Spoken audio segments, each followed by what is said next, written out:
Nasib pilu Arnia, nenek di Bau-Bau diduga dianiaya Polwan, terancam cacat. Arnia 66, seorang nenek di kota Bau-Bau, Sulawesi Tenggara, diduga menjadi korban penganiayaan oknum anggota Polwan, Bribka RH, yang bertugas di Polsek Wolio. Akibat peristiwa tersebut, Arnia mengalami sakit di tubuhnya dan terancam mengalami stroke serta cacat. Pemukulan pertama dia maju, dia putar menyampaikan, baru dia tarik. Pemukulan kedua terjadi saat debat bahasa, di situ maju mau pukul, dihalau beberapa orang, dia tetap mengamuk, ungkap Arnia saat ditemui di rumahnya di Kelurahan Tomba, Kecamatan Wolio, Minggu, tanggal 29 Desember tahun 2024. Peristiwa ini terjadi saat Arnia bersama suaminya berkunjung ke rumah adiknya di Perumahan Wanabakti, Kecamatan Beto Ambari, Senin tanggal 16 Desember tahun 2024 petang. Saat menumpang salat di rumah warga, Bribka RH, yang merupakan tetangga almarhum adik korban, tiba-tiba datang dan langsung menemui Arnia. Bribka RH saat itu menghubungi seseorang dan menyebutkan bahwa Arnia berada di Perumahan Wanabakti. Menurut Arnia, Bribka RH kemudian mengamuk, memelintir tangannya, dan berusaha memukulnya.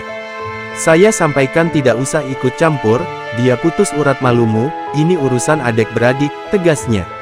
Arnia menambahkan, meski Bribka RH bukan anggota keluarganya, ia merasa heran mengapa oknum tersebut ikut campur dalam masalah keluarganya. Bribka RH dilaporkan memukul Arnia di bagian bahu kiri dan lengan kirinya, bahkan tendangan lutut juga diterimanya. Penganiayaan semakin parah ketika seorang anggota keluarga Arnia merekam tindakan Bribka RH. Saya sudah periksa di dokter, kata dokter tidak ada yang patah.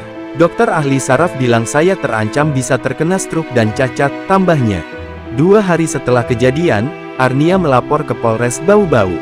Kasat Reskrim Polres Bau-Bau, Ibtu Rido Muzayin S. Basuki, mengonfirmasi adanya laporan penganiayaan oleh oknum Polwan Bribka RH pada Rabu tanggal 18 Desember tahun 2024. Untuk proses sekarang, kami masih melakukan penyelidikan. Kami sudah melakukan pemeriksaan terhadap beberapa saksi, melakukan visum terhadap korban, dan melakukan pemeriksaan TKP, kata Rido. Ia menjelaskan, korban sudah dipanggil untuk diperiksa, namun belum bisa dilakukan karena masih sakit. Rencananya, pemeriksaan akan dilakukan di rumah korban. Untuk oknum polisinya, belum kita periksa. Nanti hari Senin tanggal 30 Desember tahun 2024 kita akan melakukan panggilan pemeriksaan, tutupnya.